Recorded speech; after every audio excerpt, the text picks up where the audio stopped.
Tras convertirse en un reconocido artista marcial que además popularizaría el Kung Fu a nivel internacional, pero en medio de lo que sería su próximo gran paso en su revolución cinematográfica, tristemente sería su pronta partida la que terminó por inmortalizar su estatus de figura cuando el misterio se apoderaría de su nombre durante años. Y es que después de dedicar más de una década a perfeccionar su propio arte marcial, a sus 32 años se encontraba grabando la que sería una de sus películas más exitosas, Operación Dragón, su primer proyecto internacional y el que le causaría mayores problemas, pues más allá de la traducción del guión y conflictos culturales, tanto por parte del elenco como él mismo, sufriría varias lesiones a falta de equipos especiales que les diera seguridad. Incluso tuvo que lidiar con enfrentamientos con algunos de los extras, quienes además de ser artistas marciales, también eran miembros de organizaciones criminales locales o triadas chinas. Por esto, en una discusión, hasta fue atacado con una botella que le dejó un corte y después, mientras preparaba una escena, sufriría la mordedura de una cobra de la que apenas sobrevivió,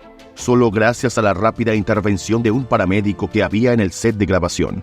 Dicho esto, gracias a su disciplina y dedicación, aunque logró culminar con éxito las grabaciones del filme, en mayo de 1973, cuando inició el doblaje de la película, Bruce experimentó unas extrañas convulsiones y vómitos que le provocarían un colapso que lo dejó inconsciente en uno de los baños del estudio. No fue hasta que se preocuparon por su ausencia que lo encontrarían en el suelo del baño y de inmediato llamarían a urgencias, siendo esta su primera alarma de que algo extraño estaba pasando. Si bien tras unos exámenes determinaron que sufría de una hinchazón cerebral que fue a tiempo controlada gracias a un edulcorante, los médicos sabían que su vida una vez más había corrido peligro, pues incluso pasaría al menos 6 días sin poder hablar, hasta que se recuperó por completo. Ahora, algunos de sus médicos habrían barajado la posibilidad de que parte de su colapso tuviera que ver con una ola de calor que su organismo no supo interpretar, debido a que meses antes, Bruce se había sometido a una cirugía para remover sus glándulas sudoríparas, una suposición que basarían en la que para la época corrían los días más calurosos del mes, y cuando Bruce fue encontrado, habían apagado el aire acondicionado de los estudios para evitar el ruido. Además, él mismo se habría quejado minutos antes de sufrir un mareo, pero todo terminaría en esas convulsiones. Por lo que era de esperarse que tras culminar con el trabajo en los estudios y sumado a que Bruce notó cómo en cuestión de semanas había bajado mucho de peso y no lograba controlar los nervios por el estreno, en busca de evitar sobresaltos, se realizó un examen médico completo en la Universidad de California, donde sorpresivamente le indicaría que tenía la salud y el cuerpo de una persona de 18 años, sin ningún tipo de anomalía. Aunque por otra parte le detallarían también que su pérdida de conocimiento anterior habría sido producida por un edema cerebral en conjunto con un exceso de líquido que rodeaba su cerebro, por lo que le recetaron Dilantin, un medicamento que lo ayudaría a calmar la actividad del cerebro. Sin embargo, este parecía no estar funcionando, cuando en medio de su inquietud por los últimos detalles antes del estreno, Bruce tuvo una discusión con Lao Wei, su antiguo director, quien afirmaría públicamente que Lee lo había amenazado con un cuchillo, como si hubiese perdido completamente la noción de lo que estaba haciendo, pues esto iba en contra de su propia filosofía basada en el autocontrol. Pese a todo ello, Lee continuó con su siguiente proyecto, casi de forma inmediata tras culminar todo su trabajo en Operación Dragón, del cual sentiría gran orgullo tras visualizar un preestreno especial de la película terminada, pero sin la música ni los efectos especiales. De tal forma, aliviado de cara al estreno que se fijaría para el 29 de agosto de 1973, retomaría el proyecto que apenas había iniciado el año anterior, Juego de la Muerte, el cual había puesto en pausa tras grabar solo 40 minutos. Por tanto, en julio de 1913, Bruce comenzaría a discutir el guión de dicho proyecto con su productor Raymond Chow, junto a quien eligió a la actriz taiwanesa Betty Ping Pei para un papel en la película, aunque se presume que la eligió porque ésta se lo pidió debido a que mantenían un romance en secreto. Sería también por esto que Lee no dudó en visitarla y darle la noticia él mismo, para más tarde reunirse con Chow y el actor George Lazenby, a quien también haría parte del elenco. Todo esto ocurrió en un mismo día, pero nadie se imaginaría que esta última reunión sería que estaba pautada para la noche. Sería cancelada por una tragedia, pues Bruce fue por sí solo a casa de Betty para discutir el guión, y estando con ella comenzó a sufrir de un dolor de cabeza que soportó por horas, hasta que en vista de que empeoraba, la actriz le ofreció un analgésico para minimizar el malestar y le ofreció una cama para que descansara y poder partir hacia su cita más tarde. Aún así, tal fue su indisposición que continuó descansando, y faltaría a la reunión con Chao, hasta que fue él quien llamó a Betty para saber de Bruce, a lo que ésta le detalló la situación y le dijo que su amigo estaba durmiendo, que no quería molestarlo. Así transcurrirían solo algunos minutos hasta que ella intentó despertarlo,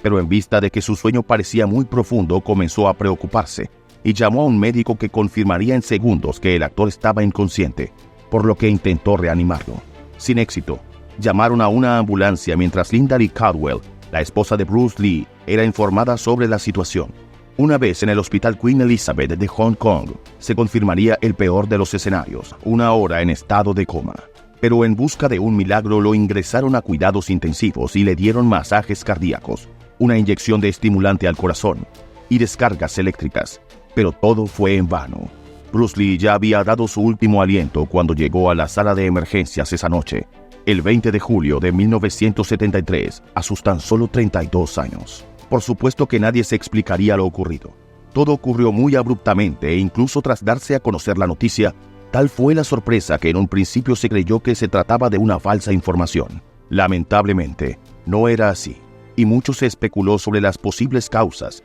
mencionándose teorías como un atentado en su contra por parte de mafias locales o italianas por su supuesta traición, estando implicados incluso familiares de Lee. Otra versión baraja una posible conspiración del FBI para evitar que siguieran creciendo las triadas chinas en Estados Unidos, y hasta un posible homicidio en defensa propia por parte de Ting Pei, presuntamente porque Lee se encontraba bajo los efectos de un afrodisíaco y se puso violento con ella. Incluso fanáticos también apuntarían a Ting Pei como responsable de haberlo envenenado como una misión que debía cumplir para la organización secreta a la que pertenecía, la cual quería ver a Lee sin vida. Mientras, investigadores anónimos sacaron a la luz la teoría de que en efecto sí estuviese implicada una amante en su fallecimiento, pero que este ocurriría después de que él atentara contra su bienestar, debido a que ésta lo amenazó con echar una maldición sobre su esposa y sus 2 hijos si no daba la vida por ella. Y en teorías menos escandalosas, pero igualmente curiosas, se consideró su fallecimiento a causa de un golpe de calor como el que ya habría sufrido con anterioridad.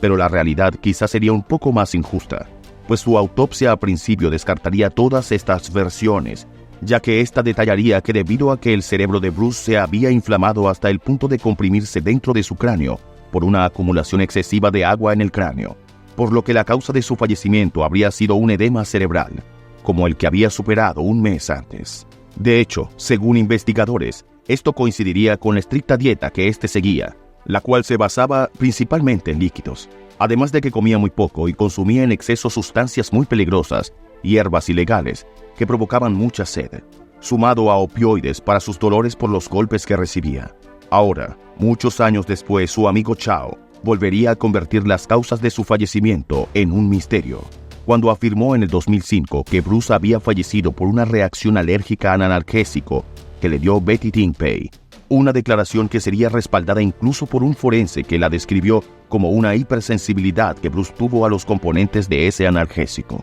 No obstante, Phil Kings, un médico experto en estos casos, afirmaría que dicha reacción hubiese causado una hinchazón irregular en su cuello o insuficiencia respiratoria, lo cual no ocurrió en Bruce, por lo que él piensa que la verdadera causa fue un deceso súbito inesperado derivado a la epilepsia SUDEP, un síndrome que no sería identificado hasta 1995 y que coincidiría con los síntomas que Bruce ya había experimentado meses antes. Por otra parte, el forense Michael Hunter presentaría su propia teoría en la que afirma que Lee colapsó por una crisis suprarrenal como efecto secundario del uso excesivo de la hormona cortisona, la cual habría estado ingiriendo para tratar del dolor de una hernia discal que no quiso tratarse por no querer abandonar su trabajo en los estudios de grabación. Y de acuerdo con otras investigaciones, la causa pudo haber derivado de una presunta incapacidad que tenía Lee para excretar el exceso de agua, causándole hiponatremia, una causa de fallecimiento común en personas que ingieren agua en exceso, independientemente de que tan sanas o jóvenes sean. A todas estas, fuese cual fuese el motivo, tras conocerse la triste noticia, la conmoción a nivel internacional dejaba las causas un poco de lado, pues lo que más importaba era despedirlo como el ícono que desde su adolescencia había demostrado ser. Así que más de 25,000 personas, incluidos ancianos y niños, se reunirían a las afueras del establecimiento Pompas Fúnebres del distrito Kowloon en Hong Kong a donde fue llevado su cuerpo en un ataúd de bronce. Tal fue la multitud que, según cifras reportadas, más de 1000 personas caerían desmayadas y cientos de ellas fueron hospitalizadas con heridas o totalmente descompensadas hasta el punto de experimentar alucinaciones, pues según declaraciones de paramédicos que asistieron a algunas de ellas, muchas personas aseguraban haber visto entre ellos a Bruce Lee, como despidiéndose de su público. De cualquier forma, este no sería el único acto organizado por su viuda Linda, quien quiso que su esposo también fuese despedido en San Francisco, Estados Unidos, ahí donde el servicio fúnebre sería un poco más íntimo, pese a que contó con la presencia de artistas como Chuck Norris, Steve McQueen y James Coburn. Por último, sería sepultado en el cementerio Lakeview en la ciudad de Seattle, donde las palabras de despedidas a Bruce Lee estuvieron a cargo de Coburn, quien agradeció a su maestro todo lo aprendido, cerrando así tan solo parte de la historia de quien se convertiría en leyenda, tanto de las artes marciales como del cine. Y es que pese a los muchos años que pasarían tras su partida, su nombre continuaría protagonizando titulares con el paso del tiempo, especialmente a 6 años de su fallecimiento, cuando Robert Clouseau, el director encargado de continuar con El Juego de la Muerte, la película que Bruce dejó inconclusa, decidiera meter escenas del funeral real del actor en mitad de la película, con la intención de ilustrar fielmente a su personaje. Así al cine llegaría un insólito close-up de Bruce Lee sin vida en su ataúd. Pero aunque la idea fue una locura, en aquellos tiempos esta hasta sirvió para promocionar el film y popularizar aún más la leyenda a su alrededor,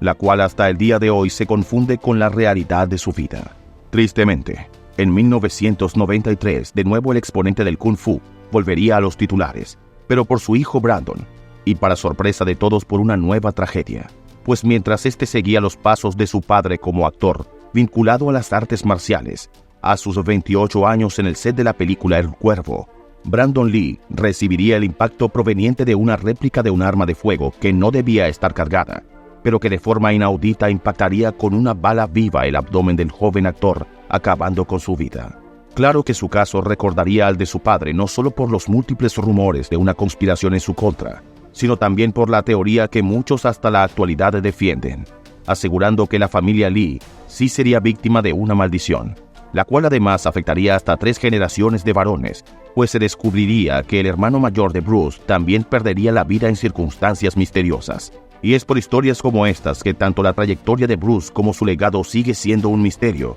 que inspira a cientos de investigadores, periodistas y hasta médicos a seguir descifrando todo lo que ocurrió a su alrededor, tanto al momento de su fallecimiento como sus años previos, motivo por el que es necesario conocer un poco más sobre todo eso que marcaría no solo la vida y trayectoria de tan icónico personaje, sino también la de todos aquellos quienes lo conocieron y lo admiran. Bruce Lee nació un 27 de noviembre de 1940, casi de casualidad en el Chinese Hospital de Chinatown, en San Francisco, California, ya que para entonces sus padres habían viajado a Estados Unidos debido a que su papá estaba trabajando allí como actor de películas cantonesas y comediante en la ópera china. Por tanto, el pequeño Lee llegaría según las tradiciones chinas, en el año del dragón que presagia la buena suerte, pues los nacidos en este año son considerados personas sabias, creativas, nobles y carismáticas. Ahora, si bien fue inscrito a principio como Lee Jun-fan, sería una enfermera quien sugirió el nombre de Bruce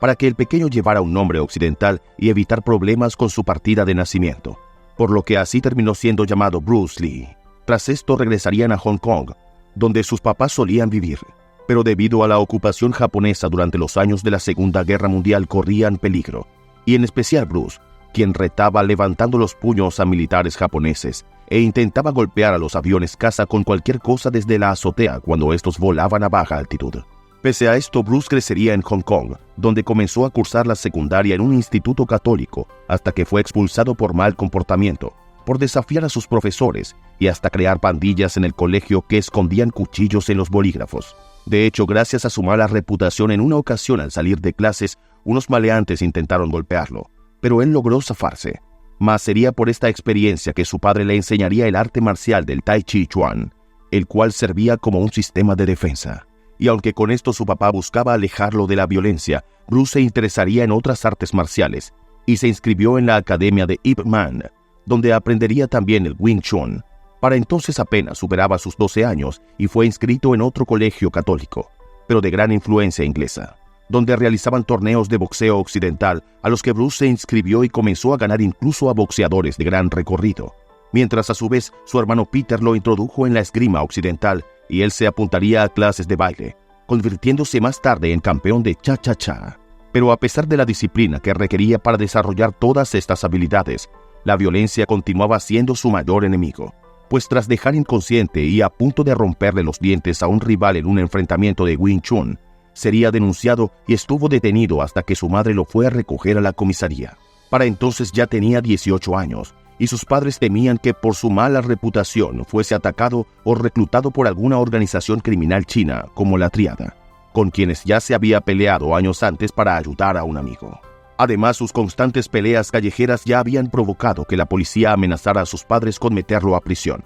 por lo que estos no vieron otra opción que mandarlo a los Estados Unidos con su hermana Agnes Lee y otros amigos de la familia que vivían en San Francisco. Así, embarcado en un barco de vapor, comenzaría su viaje a Norteamérica. Aunque pudo aprovechar de dar clases de cha-cha-cha en la nave a los invitados de primera clase y ganar algo de dinero, lo que después le permitió pagarse los trámites para obtener su nacionalidad estadounidense y culminar sus estudios secundarios. Para esa época trabajó en un restaurante y así pudo inscribirse en la Universidad de Washington, en la Facultad de Filosofía, Drama y Psicología, mientras a su vez continuó con pequeños trabajos, entre ellos dar clases de Wing Chun en parques públicos o garajes vacíos. Esto lo acercaría a la sociedad china de la zona y conocería a Jesse Glover, quien se convertiría en su mejor amigo y con quien viajaría a conocer a James Jean Lee, el escritor de un famoso libro de Kung Fu en el que Bruce se apoyaría para aprender todo sobre este arte marcial. Así sus lecciones de artes marciales se transformaron en clases de Gun Fan Kung Fu,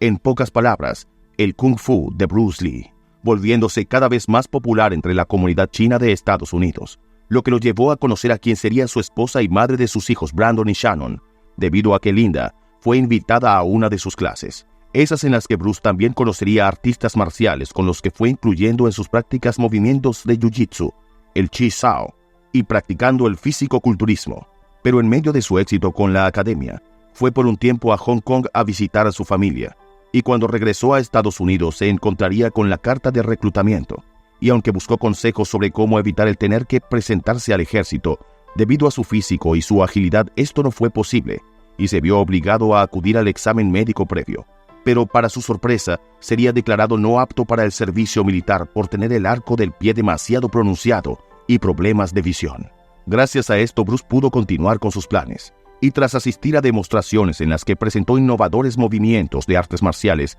como las flexiones con los dedos de una mano y el golpe de una pulgada, su fama fue creciendo. En una ocasión incluso presentó su famoso golpe imparable contra el campeón mundial de karate Vic Moore, a quien a pesar de que le dijo a dónde iban dirigidos, Bruce le lanzó 8 golpes, y Moore, quien era un cinturón negro 10º dan, no pudo detener ninguno. Ese no sería el primero ni el último de los desafíos reales que aceptó. Entre los más recordados también estuvo su pelea con Yoshi Nakachi, un también cinturón negro de karate, para la que recomendaron no pelear con todo, porque se corría el riesgo de acabar con la vida de su rival. Dicho esto, Yoshi igualmente terminaría volando por el aire, con la cara y el cráneo golpeado antes de rendirse. Pero así como su fama lo hacía protagonista de grandes eventos, e incluso lo llevó a incursionar en el cine después de haber sido actor infantil en Hong Kong, también le traería problemas cuando parte de la comunidad china en Estados Unidos le recriminó que impartiese lecciones de Kung Fu entre sus alumnos occidentales. Incluso por esto fue retado por Wong Jackman, un entonces reconocido exponente del Kung Fu, quien le propuso que si perdía dejaría de enseñar a extranjeros y tendría que cerrar sus escuelas, mientras que en caso de ganar Bruce, este tendría libertad de enseñar a cualquier persona que no fuese china. Y claro que el resultado sería a favor de Bruce, quien nuevamente dejó a su rival prácticamente huyendo de sus golpes hasta rendirse. Así Bruce no solo defendió su imperio, sino que además le permitió aprender de su rival tras darse cuenta de que la pelea duró más de lo esperado y comenzó a perfeccionar aún más su estilo, mismo que llevaría a las pantallas del cine, ahora como figura de las artes marciales, pues desde hacía años atrás, Bruce ya había debutado en la actuación gracias a su papá, quien lo hizo participar de la industria con tan solo 2 meses de edad en la película Golden Gate Girl. De tal forma, con más de 20 películas en su historial, aunque no de tanto renombre, en la época de los 60s, Bruce volvería a la actuación cuando 20th Century Fox comenzó a impartirle clases de arte dramático, con la finalidad de que protagonizara un filme, pero aunque este proyecto se canceló, consiguió el papel de Kato en la teleserie The Green Hornet, llamada en Latinoamérica como El Avispón Verde. Esto lo llevó a mudarse con su familia a Los Ángeles, donde abriría su tercer instituto de enseñanza. Pero a diferencia de los otros dos que tenía, este quiso mantenerlo en el anonimato para no recibir tanta gente, pues quería que se mantuviera un estilo de clase personalizada, hasta el punto en el que rechazó la oferta de fundar una cadena de gimnasios. Por suerte, enseñar artes marciales terminaría siendo un pasatiempo, pues la mayoría de sus ingresos para entonces provenían de su trabajo en la actuación. Incluso tras una lesión en la espalda, logró distraerse en casa trabajando en guiones para nuevas producciones que nunca verían la luz, pues si bien Bruce logró conversaciones con estudios Paramount Pictures, terminaban rechazándolo por tratarse de historias inspiradas en sus orígenes orientales. En última instancia aceptaron su idea de The Warrior, la película sobre un monje Shaolin del viejo oeste estadounidense con la que Bruce quería plasmar su sistema de lucha en las pantallas. Pero Warner terminó haciendo varias modificaciones y no lo reconocieron como creador de la idea. Además, escogieron al actor estadounidense David Carradine para el protagónico. Un claro episodio de discriminación racial en la que Hollywood le demostraba al gran exponente de las artes marciales que, independientemente de su fama, por sus orígenes lo limitarían a papeles estereotipados sin siquiera considerarlo para proyectos que él mismo había creado. Finalmente, el único proyecto en el que participaría sería en un episodio de la serie Lone Street, donde pudo mostrar su estilo de lucha. Pero frustrado por las pocas oportunidades en Hollywood, decide regresar a Hong Kong, donde ya era una figura reconocida, pudiendo protagonizar varias películas de artes marciales, que a pesar de sus limitaciones técnicas, fueron éxitos de taquilla, gracias a su gran carisma y talento como actor. Para su sorpresa, en Hollywood reconocerían su potencial e intentaron que firmara contrato con Warner, pero él se mantuvo fiel a la productora china Golden Harvest, con la que había logrado el éxito en China gracias a producciones como El Gran Jefe y Puños de Furia. Sin embargo, tras triunfar con su propia productora y dirigir, crear, producir y actuar en el filme El Regreso del Dragón, donde compartió créditos con Chuck Norris, el 7 veces campeón mundial de karate deportivo en la modalidad de Full Contact y estilista de Tang Soo Do. Otro éxito que sacudiría a los ejecutivos de Warner, quienes le ofrecieron $500,000 para ser el protagonista y codirector de las escenas de lucha en la película de artes marciales Operación Dragón,